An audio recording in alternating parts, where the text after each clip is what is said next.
Sa kaugnay na balita, hindi pinalusot ni ML o mamamayang Liberal Party List Congresswoman-elect Laila De Lima ang di umano'y mabagal na kilos ng Senado sa impeachment trial ni Vice President Sara Duterte. Ito'y matapos iurong ni Senate President Cheese Escudero ang impeachment proceedings.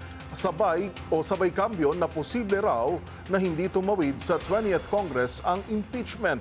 Magbabalita si Rina Tesoro. Binatikos ni Congresswoman-elect Laila De Lima ng mamamayang liberal o ML party list ang Senado dahil sa mabagal na pag-aksyon sa impeachment case laban kay Vice President Sara Duterte. Ayon kay De Lima, malinaw sa saligang batas na kapag naipasa na ng Kamara ang impeachment complaint sa Senado, tungkulin ng Senado na agad na umupo bilang impeachment court, walang pero at walang palusot.